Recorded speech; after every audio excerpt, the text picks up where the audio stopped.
అయితే మళ్ళీ అభ్యాసము ఆత్మవిచారణ అన్న అంశాన్ని గురించి చెప్తున్నారు భగవాన్. అజ్ఞానము 2 రకాలుంది. ఒకటి ఆత్మ విస్మృతి, తను తాను మరిచిపోవడము. రెండు ఆత్మజ్ఞానానికి అట్టి తను తాను తెలుసుకోవడానికి వచ్చే అడ్డంకులు. ఇవి రెండును అజ్ఞానం ఈ 2 రకాలు. తను తాను మరిచిపోతుంది, తను తెలుసుకోవడానికి బోళ్ళ అడ్డంకులు కలుగుతున్నాయి అంటుంది. ఇదే అజ్ఞానం. తలపులను నిర్మూలించడానికి ఉపయోగించేవి ఏమిటి, ఏవి సహాయకాలు అంటే బీజరూపానే ఉన్న వాసనలు కొత్తగా తాల్చిన రూపాలే. బీజ రూపంలో ఉన్న నీలో వాసనలు, ఇప్పుడు కలుగుతున్న తలంపులు ఆ వాసనలే నీలో బీజ రూపంలో ఉన్నాయి. ఈ తలంపులు అన్ని కష్టాలకి కారణమైన విభిన్నతకు మూలం. ఈ తలంపులే మళ్ళీ అన్ని కష్టాలని కలిగిస్తున్నాయి, అనేకత్వాన్ని కలిగిస్తున్నాయి. సహాయకములు, దీనికి సహాయం శ్రవణమన్నాలు. ఇటువంటి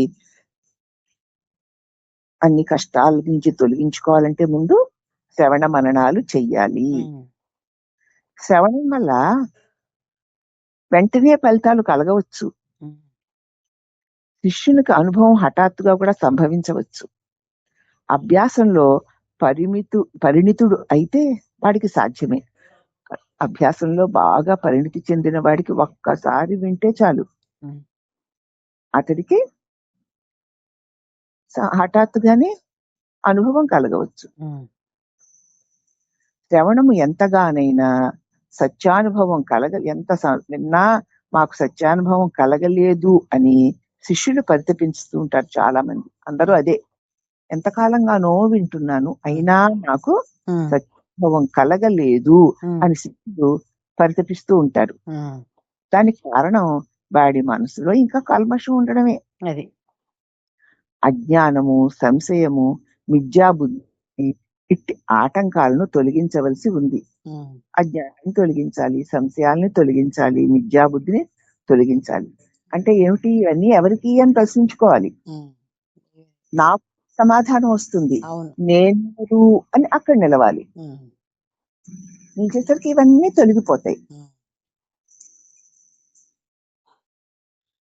అజ్ఞానం పూర్తిగా తొలగడానికి సత్య ప్రవచనం, బోధ్య విషయం పూర్తిగా గ్రాహ్యమయ్యే వరకు వినాల్సిందే.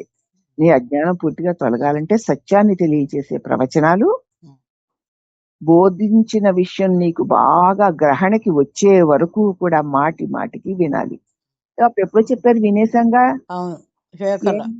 ఏం విన్నావమ్మా అంటే ఎంత బాగా చెప్పారో అదే విన్నానంట. వినడం కాదు, బోధింపబడిన విషయం పూర్తిగా నీ గ్రహణలోకి వచ్చే వరకు వినాల్సిందే. ఇక సంశయ విచ్ఛేదనం కోసము ఆ భిన్నదాన్ని మళ్ళా మళ్ళా మళ్ళా మళ్ళా మననం చేస్తూనే ఉండాలి. చివరికి వాడికి బోధ సునిశ్చితమైపోయి సర్వసంశయ వీడిపోతాయి. ఎందుకంటే దాన్ని మళ్ళీ మళ్ళీ మననం చేయడం వల్ల ఓహో ఈ సంశయాలన్నీ కూడా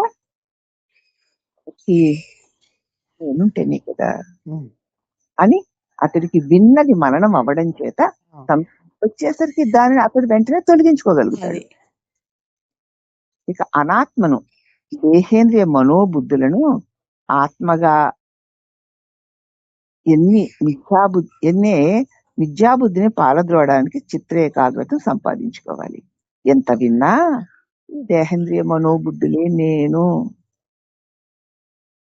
అనేటువంటి ఈ మిథ్యాబుద్ధి నీకు పోవాలి అంటే చిత్తాన్ని నేను అనే ఆ తలంపు మీద ఏకాగ్రంగా ఉంచాలి. అలా ఉంచితేనే నీకు నువ్వు కాని దేహేంద్రియ మనోబుద్ధులు నేను అన్న అజ్ఞాన భావన తొలగిపోతుంది. ఇన్ని సాధించిన తర్వాత అడ్డంకులన్నీ అంతరించి సమాధి కుదురుతుంది, శాంతి వెలుగుతుంది. కాబట్టి శ్రవణ మనన నిధ్యాసలను మాననే మానరాదు. ఎప్పుడు శ్రవణ మనన నిధ్యాసలు మాననే మానరాదు అని అంటారు చాలా మంది. ఇది గ్రంథ పఠన మాత్రం వల్ల దొరకవు,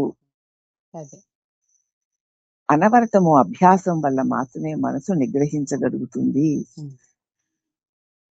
అని చెప్తూ, ముముక్షువు కృతోపాసకుడుగానో అకృతోపాసకుడుగానో ఉండవచ్చు. ముక్తిని కోరేవాడు ఆకారాన్ని గాని నిరాకారాన్ని గాని ఉపాసించేవాడే ఉండవచ్చు. అతడికి ఏ కొద్దిపాటి ప్రోత్సాహం ఉన్నా కృతోపాసకుడికి ఆత్మసిద్ధి అవుతుంది. కొంచెం ప్రోత్సాహం ఉన్నా ఆకారాన్ని ఉపాసించేవాడికి ఆత్మసిద్ధి అవుతుంది. ఏదో ఒక చిన్న సంశయం దారిలో అడ్డుపడుతుంది. అప్పుడు గురు ప్రవచనం ఒకసారి వింటాడు.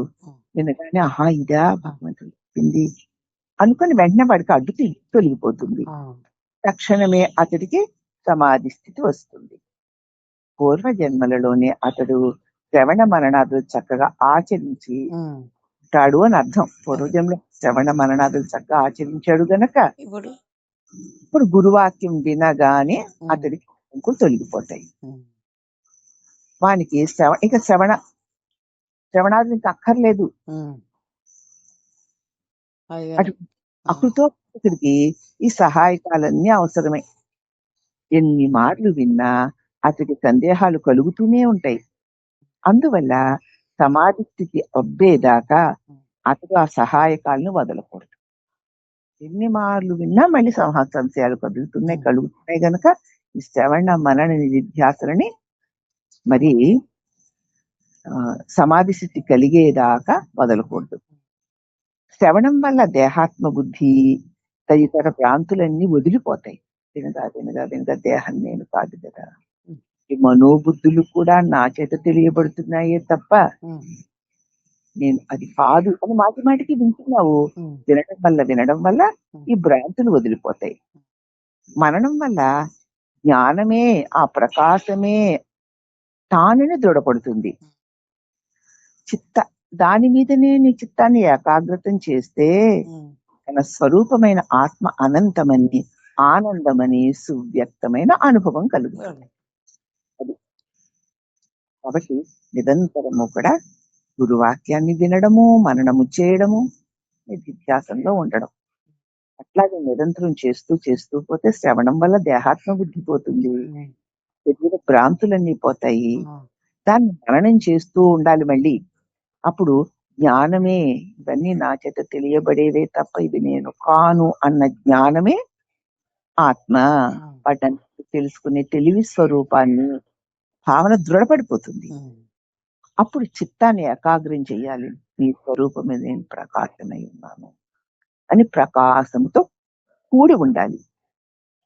అప్పుడు తన స్వరూపం అనంతమని, ఆనందమని సువ్యక్తమవుతుంది అంటూ మనకి సాధకుడికి తన స్వరూపాన్ని తాను పొందడానికి కావలసినటువంటి అనేక ఉపాయాలతో కూడిన మార్గాలను చెబుతూ తన్ను తాను తెలుసుకోగోరినటువంటి ఆత్మస్వరూపాన్ని పొందగోరే వారికి శ్రవణ మనన నిధిధ్యాసలు ఎలా ఉపయోగపడతాయని సుస్పష్టం చేసిన శ్రీ రమణ గురుదేవులకి అనేక వందనములు. హరి ఓం నమః.